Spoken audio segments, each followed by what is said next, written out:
Hey students, it's Dr. Church, and today we're going to take a look at the six major biomes. Definitely an important part of our study of Earth science, just to identify the different locations where things live. And sometimes we begin to think that the whole world is like we are, that if we just went anywhere, that the sun would shine in the same way, and the woods would be there, and the plant life, and the organisms and animal life or whatever. And it's just really not the case. There's quite a bit of diversity throughout the earth. We're going to classify just six major biomes, but there are many more types of ecosystems throughout the world. And it's a fascinating study, but it's good for us just to have the major concepts in place. So I got to get back here to the beginning. So biomes. What is a biome? Sorry, a biome is a large area with a distinct climate, plant life, and an animal life. Climate factors include the sun, the amount of sunlight that area gets, the rain, the topography, which we know is the elevation, whether it's a mountainous region, a flat region, what elevation it is located. We know that elevation affects temperature distributions, and we also know that the amount of rainfall and the climate will determine the life. There are major types of biomes. This one's giving a few more. You see that there's several distinctions, but I thought this map was pretty informative. The temperate deciduous forest, which is marked in green here, I want to start there because that's where we live. Okay, that's the type of environment that we have. Of course, there are desert regions, the desert Southwest, North Africa, in the Middle East, some areas in Asia as well. Of course, Australia, South America, and Africa. You've got savannas, which are a type of grassland. Those are marked. Then, of course, as we go further north, we have the tundra regions. If we went on north, you'd have the polar ice caps. We're not really going to talk about those because not much happening there other than ice. Don't want to disrespect the polar bears and penguins, however. But yeah, so let's take a look at the different types of biomes. Again, the ones we're going to look at just six major types, which are listed here. And of course, this is giving us a inches of rainfall per year. The rainforest obviously is going to be the highest, and the desert is going to be the lowest. So let's take a look at the tundra first. Where is the tundra located? These are your northern climates. Okay, places like Barrow, Alaska. Alaska's over here. Actually one of my best friends from high school lives in Alaska now, but and he loves it. He hunts and fishes, and he sends me pictures of the snow in the wintertime. One of my favorite videos he posted for us one time was he stood on his back deck and took a pitcher of water and just tossed it off his back deck in the wintertime, and all just immediately crystallized in the air and turned to snow and ice before it hit the ground. So it's very cold there, but the tundra regions, very cold temperatures, not as much rainfall, and then what's called permafrost, which is this permanently frozen layer of soil. I never watched the show Ice Road Truckers, but I think it was fairly entertaining documentary type series where people were trying to move products up in this tundra area in Alaska, and they had all sorts of adventures. But this is Russia over here in on the European continent, and they have a bit of tundra in their northern areas too. So it'd be Canada in North America, and then some northern areas of Russia, Siberia, like that. If you were to see it, this is a panoramic view of what a tundra would look like. And the tundra life: rodents, hares, moose, caribou, deer, wolves, migrating birds, biting insects, the worst kind. Plants: lichen, moss, grass, shrubs. This is actually lichen. There's some grasses, and there's a cute little whatever that is, a I don't know, some kind of a rat and a caribou.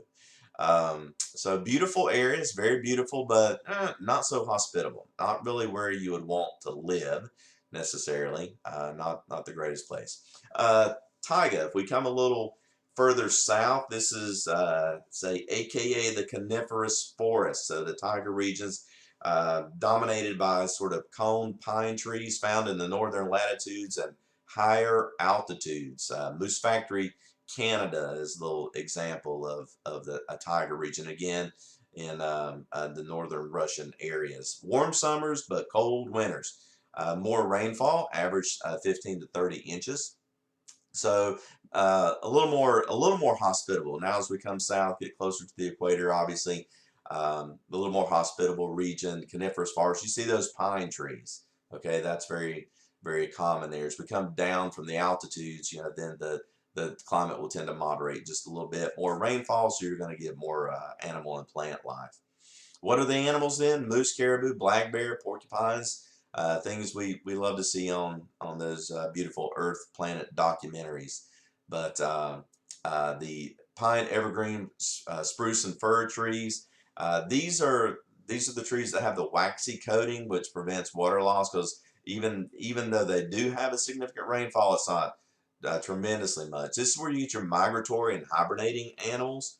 You know, bear hibernating animals. I guess there are other types, and of course, like geese are migratory birds that fly south in the winter and then back north. Again, a very panoramic, beautiful scenery there in those areas. Now, as we move further south, this is where again where we are, the temperate deciduous forest. You have distinct seasons. Plants lose their leaves during the winter, which prevents water loss, and then they'll grow back in the summer and spring and summer, which they're actually doing now. Very beautiful outside.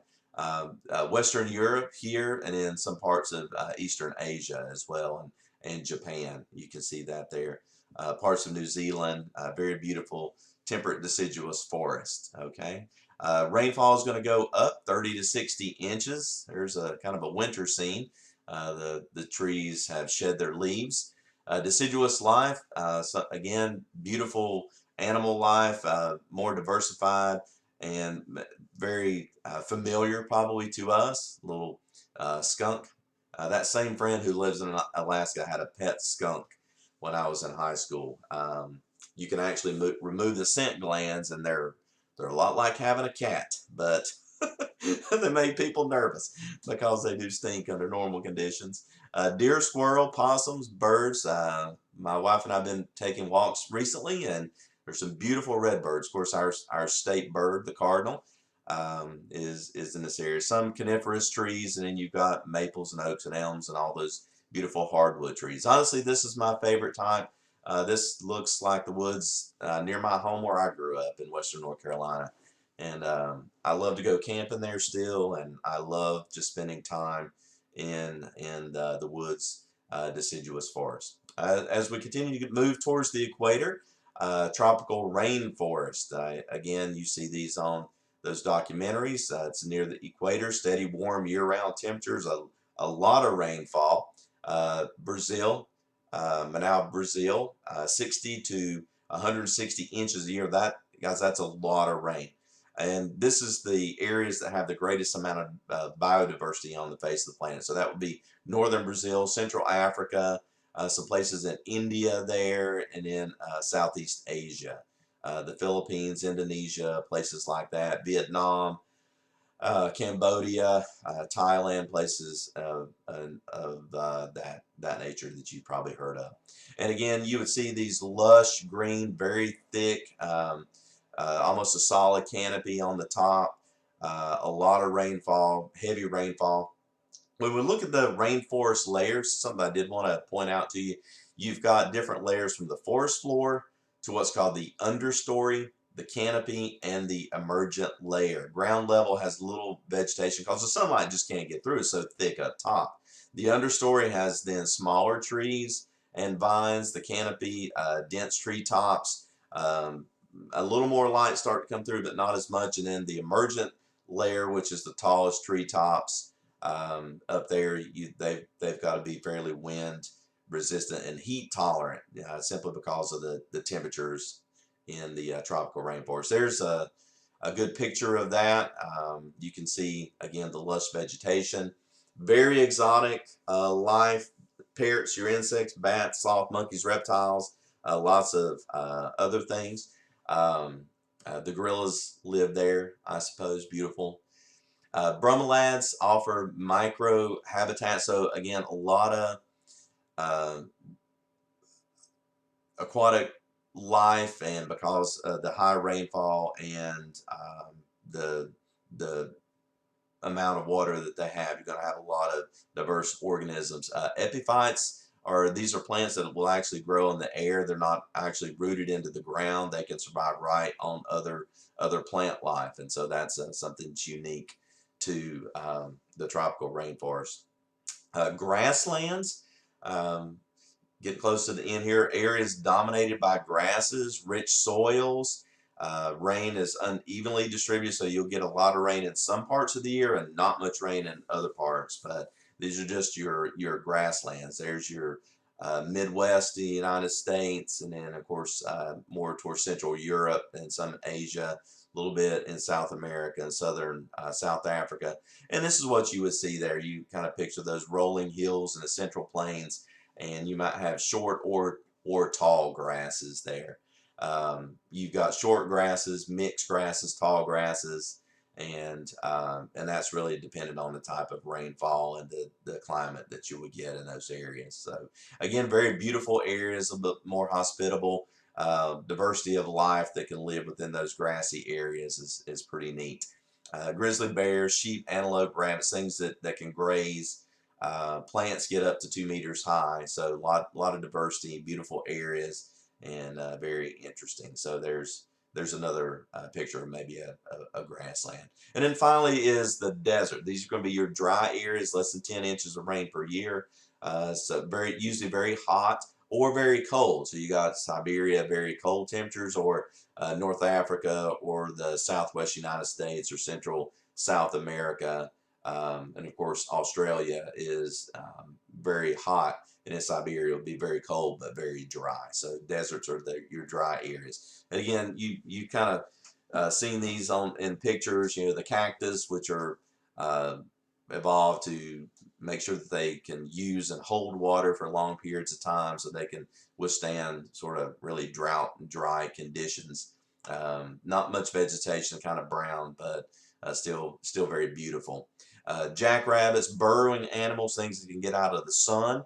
Cold-blooded reptiles, things that need that high heat in order to sustain their body temperature. And sagebrush, cacti, waxy coating prevents water loss. Long roots that go down deep, and needle type leaves, so they're not as so much exposed to the dry air. So those are your biome types. I hope this has been kind of interesting to you. Um, One of the things I wanted you to see, a lot of biomes are in danger because of deforestation. That's an issue now. We do have conservation laws in place in the United States, but some of those are being either overturned or set aside, or modified over time in order to allow people to do different things in different areas. But certainly we want to work to protect the different biomes that exist in the world, because that gives us an increase in biodiversity. Because for things to live, you've got to have the right environment, and so having a multitude of biomes is very important. So that's probably a great application point to end on. So again, hope this has been kind of interesting for you guys. Go ahead and do your activity sheet to be able to identify some of those biomes, and at the very least, it's good to know those 6 major biome types. So dig in, get that activity done, figure out those biomes, and I'll talk to you soon.